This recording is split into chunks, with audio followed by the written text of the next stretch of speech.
Shalom saudaraku di dalam Tuhan. Banyak hal yang bisa kita lakukan untuk mengatakan bahwa Tuhan Yesus baik. Salah satunya yaitu mensyukuri apa yang Tuhan berikan pada kehidupan kita hari ini, khususnya di pagi hari ini. Apapun yang menjadi kendala kehidupan kita, jangan pernah ragukan kuasa Tuhan. Jangan pernah mengecilkan iman kepercayaan Tuhan. Bagaimana kabar Anda hari ini? Harapan saya baik, dan kita akan mendengarkan apa yang Tuhan Yesus akan sampaikan dalam kehidupan kita pribadi lewat tayangan Today Sermon hari ini. Saudara dalam Tuhan, ingat bahwa dunia ini hanya sementara. Kekekalan adalah tujuan utama kehidupan kita. Sesuatu yang wajar ketika kita ingin berusaha mendapatkan sesuatu yang terbaik dalam kehidupan kita. Tapi ingat, dari semuanya itu, proses hidup bersama dengan Tuhan itulah yang paling utama. Hari ini saya akan membagikan tema di Today Sermon. Tema hari ini adalah hidup bukan tentang persaingan. Silakan kita membuka Alkitab kita hari ini di dalam 1 Timotius 6 ayat 7 sampai 8. 1 Timotius 6 ayat 7 sampai 8 saya bacakan untuk Anda. Sebab kita tidak membawa sesuatu apa ke dalam dunia, dan kita pun tidak dapat membawa apa-apa keluar. Asal ada makanan dan pakaian, cukuplah. Ini sangat menarik dalam kehidupan kita sehari-hari. Bagaimana kita melihat bicara tentang persaingan. Nah, persaingan itu saya bagi dua di sini. Ada persaingan yang positif, itu berbicara tentang motivasi. Ketika Anda memiliki keinginan yang kuat untuk lebih baik lagi di hari yang akan datang, memiliki sesuatu impian, mimpi yang besar untuk bisa memperbaiki keadaan Anda saat ini dan menggapai sesuatu yang lebih di hari yang akan datang. Nah, begitu pula dalam kehidupan kerohanian kita. Nah, ada juga persaingan secara negatif. Nah, ini berbicara tentang ambisi pribadi. Kebanyakan kita terlalu konsen dengan yang namanya persaingan ini, sehingga kita justru ada di suatu keadaan kita terlalu memikirkan tentang persaingan, sehingga kita lebih dominannya itu menempatkan persaingan itu sebagai ambisi, bukan motivasi. Yang terjadi apa? Itu akan mempengaruhi perjalanan iman kita, perjalanan kepercayaan kita, bahkan motivasi hidup kita selama kita berada di dunia. Ada 3 hal yang menurut saya ini menjadi sesuatu hal masalah yang besar, sehingga kenapa orang banyak konsen untuk melakukan atau berada di keadaan untuk persaingan secara negatif, yaitu berbicara tentang ambisi pribadi. Yang pertama, masalah yang pertama yaitu karena khawatir. Orang yang khawatir, dia akan terpengaruh dengan orang lain yang lebih baik dari dirinya. Banyak hal yang bisa kita lihat contohnya. Bahkan ini terjadi dalam pribadi saya, mungkin itu juga terjadi dalam pribadi saudara semua. Ketika orang lain lebih dari kita, orang lain lebih bisa dari kita, kita khawatir sehingga mengkondisikan bahwa diri kita itu menjadi orang yang dalam posisi yang berbahaya. Karena saya tidak bisa seperti dia, dia lebih dari saya. Saya tidak bisa dapatkan jabatan, apakah saya bisa di kemudian hari? Apakah ini? Mungkin seperti itu, saudara. Dan ciri-ciri orang yang khawatir itu dia akan menyalahkan Tuhan. Tuhan, kenapa saya tidak bisa seperti orang lain? Kenapa jabatan saya hari ini tidak seperti teman-teman saya yang lain? Dan dia mulai khawatir bahwa kedepannya saya ini akan seperti apa? Apakah saya akan begini-begini terus, atau saya bisa lebih dari mereka? Sehingga banyak cara yang digunakan ketika orang khawatir menghalalkan banyak cara untuk bisa mendapatkan atau menggeser sesuatu hal untuk kepentingan pribadinya. Menyalahkan Tuhan, kemudian menyalahkan keadaan. Hari ini kenapa saya begini? Kenapa dulu saya tidak melakukan hal yang lebih dari orang lain? Nah, dan juga menyalahkan orang lain. Nah, ini yang parahnya.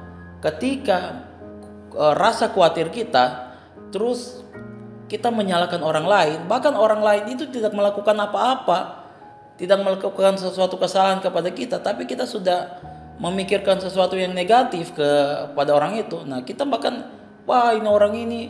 Nah, mungkin dasar itu sehingga muncullah gibah atau muncullah gosip atau cerita-cerita yang karena kita khawatir sehingga itu meresahkan dan membuat kita menyalahkan Tuhan, menyalahkan keadaan, bahkan menyalahkan orang lain. Itu yang pertama, masalah yang timbul sehingga orang lebih konsen untuk berfokus kepada persaingan. Yang kedua adalah karena merasa tidak cukup. Nah, pasti ini pernah terjadi dalam kehidupan kita pribadi masing-masing, merasa tidak cukup. Jadi orang yang tidak memiliki rasa cukup itu, dia sebenarnya sudah punya sesuatu yang berharga, tetapi dia tidak syukuri itu. Apa yang berharga dalam kehidupan kita hari ini? Syukurilah itu. Jangan membanding-bandingkan dengan orang lain, dengan kondisi orang lain. Kalau mungkin saat ini kita punya sepeda, ya bersyukurlah dengan apa yang Tuhan kasih dengan sepeda itu. Nah, mungkin itu kapasitas yang bisa kita beli saat ini, kita miliki saat ini, bersyukur dengan itu. Kalau sudah punya motor, kemudian melihat orang lain punya mobil, bersyukur dengan motor yang Tuhan berikan hari ini. Begitu juga ketika punya pesawat, bersyukur dengan pesawat yang Tuhan berikan saat ini. Ya, oke. Jadi harus memiliki rasa cukup sehingga kita tidak memberikan atau konsen hidup kita itu hanya tentang sebuah persaingan yang negatif. Jadi orang yang merasa tidak cukup, dia akan memiliki tolak ukur kesuksesan adalah uang. Nah, jadi banyak hal yang bisa kita pakai untuk mengukur kesuksesan seseorang. Nah, bukan hanya dari materi saja, bukan dari uang saja, tetapi dengan kesehatan yang Tuhan berikan saat ini, dengan keluarga yang harmonis Tuhan berikan kepada kita hari ini, dengan keadaan yang membuat kita menjadi damai sejahtera, itu sudah merupakan tolak ukur bahwa kita sukses, sehingga kita tidak perlu lagi konsen ke dalam sebuah persaingan yang negatif dalam kehidupan kita. Itu yang kedua, merasa tidak cukup. Apa kata firman Tuhan tentang ini? Kita buka Lukas 12 ayat 15. Katanya lagi kepada mereka, berjaga-jagalah dan waspadalah terhadap segala ketamakan, sebab walaupun seseorang berlimpah-limpah hartanya, hidupnya tidaklah tergantung daripada kekayaannya itu. Saudara, pastikan bahwa kita memiliki rasa cukup dengan kehidupan kita hari ini, dengan apa yang Tuhan kasih kepada kita hari ini. Dan yang ketiga, masalah yang membuat kita sehingga kita terlalu berfokus kepada persaingan-persaingan yang negatif, yaitu takut kehilangan. Nah, orang yang takut kehilangan itu memegang sesuatu yang berharga dan sulit untuk melepaskannya. Seringkali kita mendengar bahwa semuanya milik Tuhan, itu hanya dititipkan kepada kita. Bagaimana kita mengelolanya, bagaimana kita menjaganya. Nah, ketika sekali waktu Tuhan ambil itu, itu adalah milik Tuhan. Apa yang paling berharga di dalam kehidupan Anda saat ini? Suami Anda, anak Anda, pekerjaan Anda, kemudian karir Anda. Pastikan bahwa itu adalah Tuhan punya.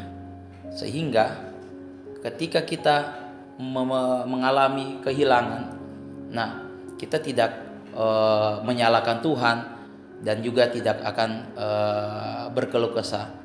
Nah, bicara tentang takut kehilangan ini, banyak orang yang karena takut kehilangan jabatannya, takut kehilangan apa yang dia miliki yang berharga, sehingga kembali ke persaingan negatif itu, melakukan banyak hal, melakukan banyak cara untuk supaya bisa dia tetap mendapatkan atau memegang apa yang dia miliki paling berharga, menghalalkan segala cara untuk mempertahankannya. Nah, ini yang harus kita pegang saat ini, bahwa apa yang Tuhan kasih yang paling berharga sekalipun itu adalah milik Tuhan, sehingga ketika kita kehilangannya kita tidak berkeluh kesah. Apa yang Tuhan bilang, firman Tuhan bilang di dalam poin yang ketiga ini, yaitu Mazmur 42 ayat yang kelima. Mengapa kamu tertekan, hai jiwaku, dan gelisah di dalam diriku?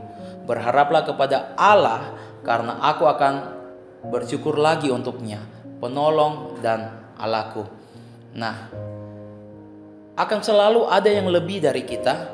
Rasa ini akan membawa kita untuk membandingkan kita secara kekayaan, secara fisik, kedudukan atau jabatan dengan orang lain, dan itu tidak ada ujungnya. Saudaraku dalam Tuhan, mari bersama kita berfokus pada hal-hal yang akan membawa kita lebih dewasa, baik secara jasmani maupun rohani. Ada banyak hal yang dapat menjadi fokus kita, salah satunya mempersiapkan kehidupan kita yang kekal nanti lewat proses-proses hidup bersama dengan Tuhan Yesus. Pengenalan tentang pribadi Yesus jauh lebih bernilai dalam hidup kita. Amin untuk firman Tuhan. Ayat terakhir yang saya bagikan untuk Anda semua di Today Sermon hari ini, mari bersama-sama kita baca di Filipi 4 ayat yang ke-11. Kukatakan ini bukanlah karena kekurangan, sebab aku telah belajar mencukupkan diri dalam segala keadaan. Mari kita satu dalam doa, kita berdoa. Tuhan Yesus, terima kasih untuk firman-Mu yang datang pada kami hari ini, mengajarkan kami, biarlah kehidupan kami bukan hanya berfokus kepada hal-hal duniawi, bukan hanya berfokus kepada kepentingan kami secara pribadi, tetapi kami berfokus kepada kerajaan Allah yang kekal, kepada pelayanan yang Tuhan sudah berikan kepada kami, menjadi tugas kami selama di dunia. Biarlah kami semakin hari semakin mensyukuri apa yang Tuhan berikan pada kami. Terima kasih Bapa di surga. Aktivitas semua anak-anak-Mu hari ini, dimanapun mereka berada, apapun yang mereka kerjakan, Tuhan sertai, Tuhan berkati, dan Tuhan lindungi. Terima kasih Bapa di surga, dalam nama Tuhan Yesus. Haleluya. Amin.